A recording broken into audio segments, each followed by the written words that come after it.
In the heart of Ghana's Ashanti region, a quiet revolution is underway, one that could change the trajectory of Ghana's economy and redefine what productivity looks like in West Africa. It begins in Boankra, a small community just outside Kumasi, where the land stretches for over 1,000 acres, dotted with heavy machinery, scaffoldings, and rising factory frames. This is no ordinary development. It is the birthplace of something that could very well become the heartbeat of President John Dramani Mahama's most daring economic vision yet, the 24-hour economy policy. Before we dive deeper into today's update, take a moment to like, share, and subscribe to the channel. Your support is key to helping us grow and reach more viewers like you. Don't forget to hit the notification bell so you never miss out on exciting updates. And at the center of it all is the Greater Kumasi Industrial Park, a project so ambitious, so far-reaching, that it has captured the attention of business leaders, development experts, and millions of Ghanaians hoping for real change. John Mahama's return to power in January 2025 came with the weight of high expectations.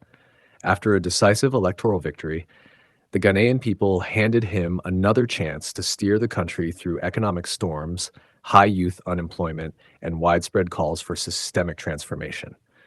And Mahama didn't waste time. By February, he was already championing a new path forward, one that doesn't just tweak the old systems, but reimagines them entirely. A path where the economy doesn't sleep, where factories don't pause, where ports, hospitals, customs offices, and even small processing plants operate around the clock, creating jobs, accelerating output, and reshaping Ghana's global competitiveness.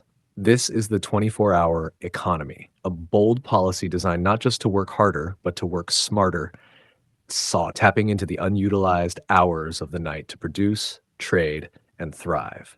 It is here in Boankra at the Greater Kumasi Industrial Park that Mahama's vision finds its clearest expression.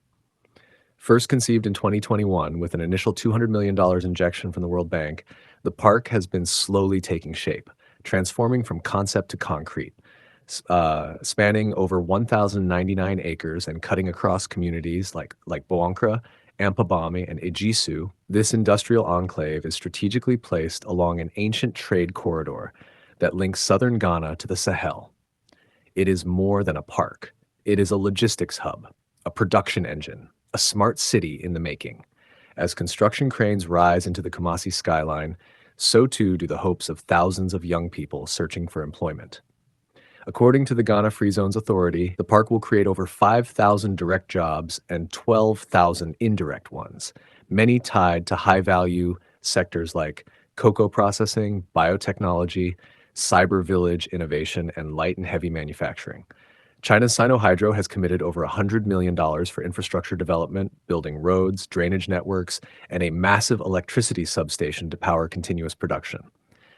And that's just the beginning. In total, the private sector has already pledged close to $2 billion in investments, an overwhelming show of confidence in Ghana's industrial future. President Mahama has called this a cornerstone project for his administration, a flagship of his broader 24-hour economy and accelerated export development program launched in July 2025. Known as 24H+, this $4 billion initiative is backed by government seed capital ranging from $300 to $400 million and is designed to generate 1.7 million jobs over the next 4 years. It aims to spur industrial zones like the Greater Kumasi Industrial Park, link them with technology hubs such as the Kumasi Machinery and Technology Park, and integrate everything into a seamless value chain that runs day and night. But perhaps what makes this vision even more compelling is its practicality. Mahama is not forcing this on businesses. The 24-hour economy is voluntary. Companies opt in when they're ready. And to make that easier, a dedicated secretariat has been established to offer technical support, subsidies, and coordination services. Public institutions, however, such as ports, customs, and immigration services, are expected to lead by example and operate 24/7. This ensures that when a factory in Kumasi finishes producing a shipment at 3 a.m., it can still move goods through the system without delay. Still, challenges remain. Ghana's economic wounds from the 2022 debt default are still fresh. Inflation hit 23.8% as recently as December 2024, and power reliability continues to be a pressing issue for manufacturers. But Mahama seems undeterred. In multiple interviews, including one on Sunrise FM in Koforidua, he emphasized that measures are being put in place, such as cheaper off-peak electricity tariffs and tax incentives, to encourage adoption and ease operational burdens. In Kumasi, the idea is slowly taking hold. Small business owners like Ama Serwa, who runs a modest cocoa processing outfit, are already preparing to extend operating hours. If we run 3 shifts, our output doubles, she said during a recent policy forum in Peduas. That means more exports, more revenue, and more jobs for young people in this city. Her optimism mirrors a growing sentiment across the Ashanti region, where the site of development often feels like a long awaited dream finally coming true. Critics, however, remains skeptical. Members of the opposition New Patriotic Party have questioned whether Mahama can truly deliver, citing power shortages and unmet promises from his first term in office. But Mahama's supporters are quick to point out examples that already exist, like the 24/7 operations of Meridian Port Services in Tema, which became one of the most efficient terminals in West Africa under his watch. To them, the Greater Kumasi Industrial Park isn't just another government project. It's a litmus test, a tangible space where policy meets practice and where the promise of a 24-hour economy can either shine or stumble. What makes this moment different is the urgency. With youth unemployment hovering around 14.7% and poverty levels at 30%, according to the World Bank, Ghana needs more than slogans. It needs solutions that are as relentless as the problems they're meant to solve. And Mahama's administration appears to be offering one such solution, rooted in productivity, collaboration, and scale. He knows the stakes are high. He knows eyes are watching, not just from within Ghana, but across Africa and beyond. The African Continental Free Trade Area, AfCFTA, has opened doors to a massive market. And if Ghana can position itself as an industrial and logistics leader, it could anchor West Africa's rise in global trade.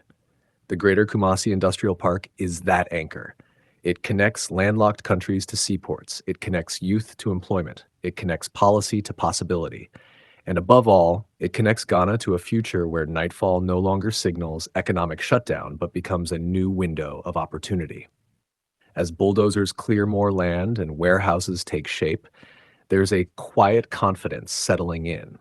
It's in the voice of the factory worker prepping for a midnight shift. It's in the eyes of investors scanning the master plan. It's in the commitment of policymakers like Augustus Tano, who calls the initiative a national economic reboot. And it's in the belief that Ghana, through the power of vision, planning, and execution, can finally unlock its full potential. So, as the world watches and as Ghanaians from all walks of life look toward Kumasi with cautious hope, the message is clear. This is not just a park. It is a promise that Ghana can build, Ghana can produce, and Ghana can rise day or night. And in that rise, the Greater Kumasi Industrial Park becomes more than infrastructure. It becomes a symbol of what's possible when leadership meets action, when vision meets investment, and when a nation decides that progress doesn't have to sleep. If today is your first time watching this channel or you are returning to this channel for the exciting content, please subscribe to the channel for more educative and developmental projects across Ghana and Africa as a whole. Do you want to know about the state of a project in Africa? Then make sure to like and comment the name of the project you would like us to talk about and its current state.